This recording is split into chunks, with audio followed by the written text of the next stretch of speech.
Good morning, dear student.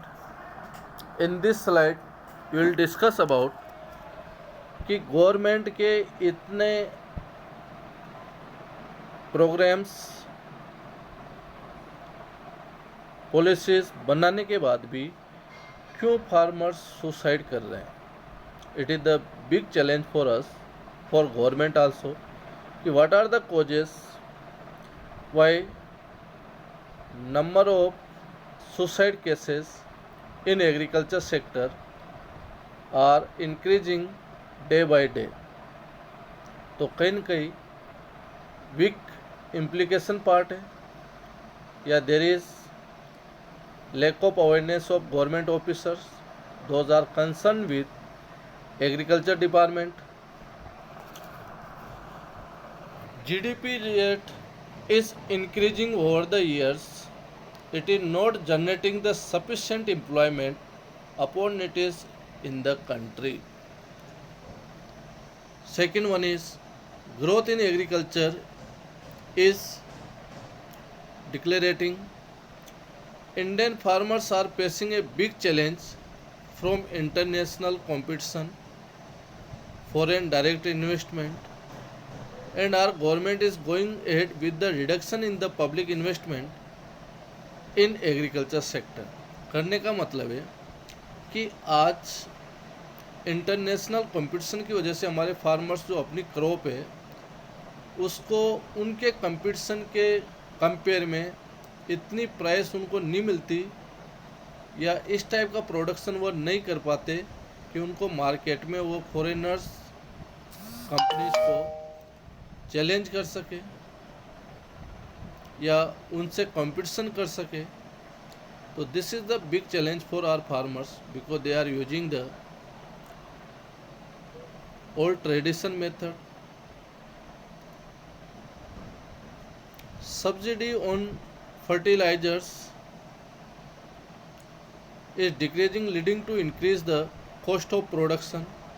अब fertilizer पे मिलने वाली सब्सिडी इतनी कम है तो उससे भी प्राइसेस राइज अप हो रहे हैं क्रॉप के. अब आज एक फर्टिलाइज़र बैग अगर हम परचेस करते हैं तो उसकी कॉस्ट 1000 से 1500 है 50 kg पर बैग पे.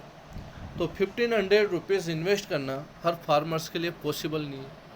सबसे बड़ी चीज़ मिडिल मैन, जो हमारे सिस्टम का सबसे करप्टेड पार्ट है इंडिया का.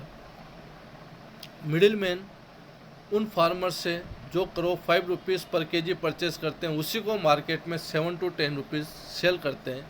तो गवर्नमेंट को ऐसे नॉर्म्स बनाने चाहिए कि there is no such role play by a middle man, जिसको हम बिचौलिए बोलते हैं. इनका कोई रोल इसमें नहीं होना चाहिए. गवर्नमेंट को MRP फिक्स किए, उस MRP को ईयर बाय ईयर अपडेट करना चाहिए. And reduction in import duties on agriculture product have proved harmful to agriculture in the country.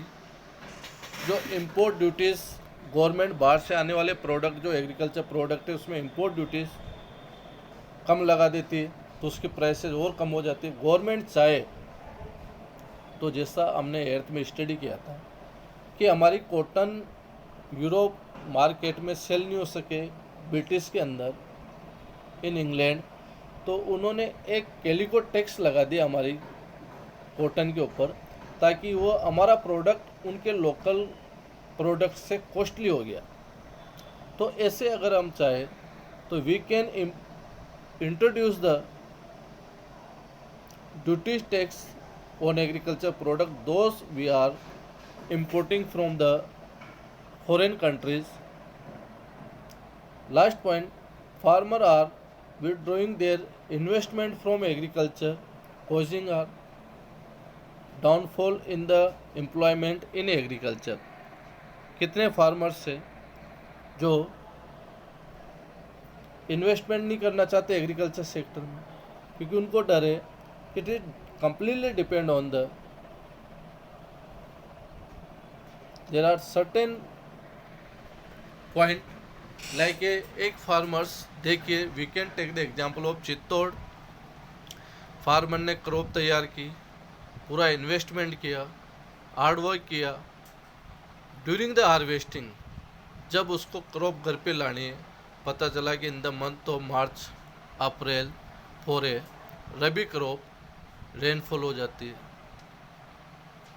Hello storm गिर जाते हैं, ओले गिर जाते हैं, पूरी मेहनत उसकी, पूरा इन्वेस्टमेंट, एक वेदर चेंजेस, एक वेदर की वजह से पूरे साल की मेहनत बेकार चली जाती। उसके पास ही has no option except suicide. तो dear student, I am not afraiding that those person who are involve in this sector, but that is the reality, we can't ignore it in our agriculture sector. So today's I am closing my lecture with this slide, or if some point may be left, so we'll continue after PT1. Thanks. Have a good day.